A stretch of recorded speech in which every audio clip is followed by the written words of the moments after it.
sekiranya kemudian apa yang diambil oleh orang tua keputusan tadi itu, misalkan tuh menurut orang tua itu sudah adilnya begitu, tapi ternyata kok anak saya kok masih nerimanya kok seperti satu ketidakadilan. Nah, maka di situ perlu yang namanya mungkin prinsip yang kedua, sering-seringlah memberi penjelasan pada setiap apapun yang sekiranya itu menjadi keputusan Anda, yang itu sebenarnya kebaikan menurut Anda, membuka komunikasi yang terbuka lah gitu ya kepada anak, yang membuat anak itu bisa mengerti gitu loh. Kenapa sih kok misalkan kok kakak itu dibelikan mobil, saya minta motor saja nggak dibelikan, misalnya begitu. Yang kakak itu dikasih laptop, saya kok enggak, misalkan begitu ya. Bayangkan kalau kemudian keadilan itu harus semuanya sama persis begitu. Nanti kalau anaknya 6, mobilnya 6.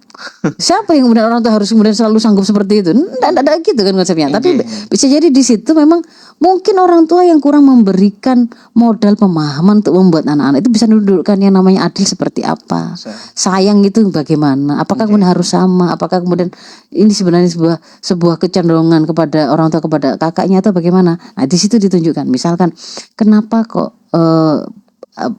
kita beli mobil tapi mobil yang satu itu dipakai oleh kakak.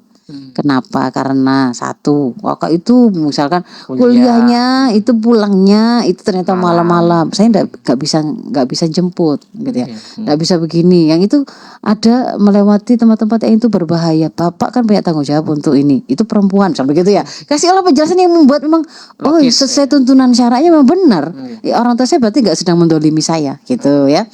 Itu sekalian kan menginstal pemahaman gitu Mas Isa. Jadi harus terus disampaikan begitu. Kenapa kok kakak itu sudah terjemput, saya disuruh naik Gojek sendiri, saya disuruh naik Bemo sendiri. Padahal kan saya lebih muda. Oh ternyata kan ada riwayat bahwa kakaknya ini itu mudah sakit, kecilnya itu begini. Dia itu kalau kena polusi sedikit begini itu akan sesak seperti ini, malah akan lebih membuat sengsara dan seterusnya. Kamu anak kuat, begitu harus ini masih saja dikomunikasikan, disampaikan begitu.